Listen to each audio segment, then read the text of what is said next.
आज ठिठुरन बहुत ज़्यादा है। ऐसे में आग ही सहारा है ठंड को दूर भगाने का। किसान खुले आसमान के नीचे बैठा है, ठंड में बैठा है। अब अलाव जलाने को मजबूर हो गया है। बिना अलाव के हाथ कपकपा रहे हैं।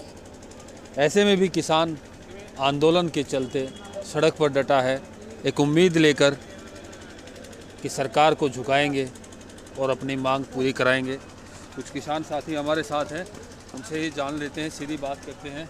ठंड बहुत ज़्यादा है, आज तो आग जलाने लगातार 22 दिनों से ठंड है और पिछले 3 दिनों से तो शीत लहर का जो प्रकोप है वो बहुत ज़बरदस्त है।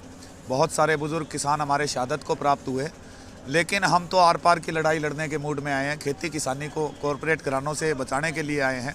इसलिए किसान परिस्थितियां जरूर विपरीत है, लेकिन हौसले इतने बुलंद है कि वो जब तक इस न्याय युद्ध में जीत नहीं जाएगा वो खेतों की तरफ वापस नहीं जाएगा।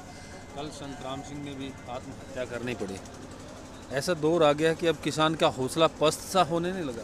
हौसला पस्त नहीं हुआ, बहुत दुखद घटना हुई।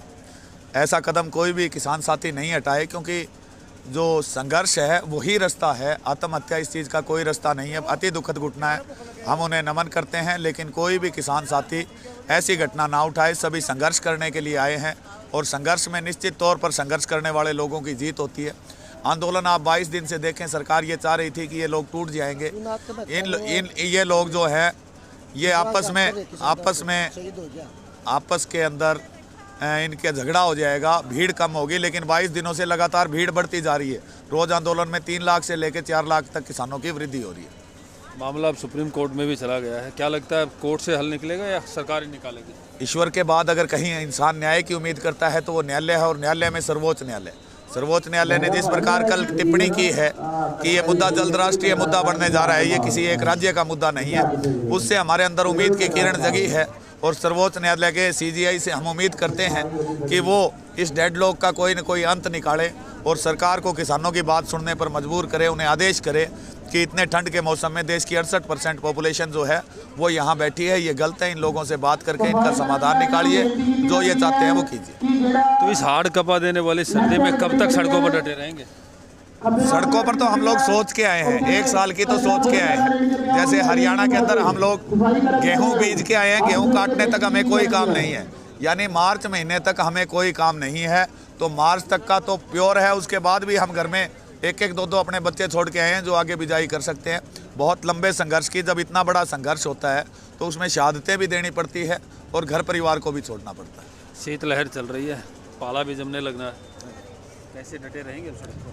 डटे रहेंगे हम तो, गर्मी भी सर्दी भी करनी है। किसान हैं वो कपाला भी हमें नहरों द्वारा पानी सिंचाई करा खेता में, रात ने भी दिन में भी, जेठ का भी ना तपा है, जेठ का भी ना दोपहरी में भी हम खेता में काम करनी है। किसान है, हम अन्नदाता है, उन्होंने हम बना दिए बेकारी मजदूर।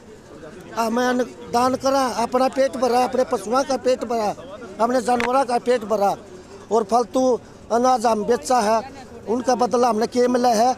हमने कपास के रुपये मिले हैं, टेरिकोट हमारी कपास के रुपये, इन्हें हम पागल बना दिए और फिर भ्रष्टाचार रिश्वतखोरी करे हैं और सारी कंपनियां निजीकरण करने लग रही और यह चेष्टा कर रही है। सर्दी गर्मी हो, बरसात हो, मौसम भले ही कोई हो, किसान जब एक मकसद से डट जाता है तो मकसद को हासिल किए बिना उठता नहीं है।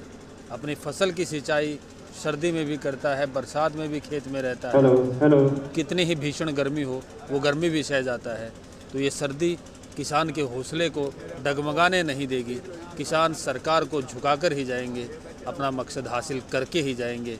इसी हौसले के साथ आज भी सड़क पर डटा है किसान।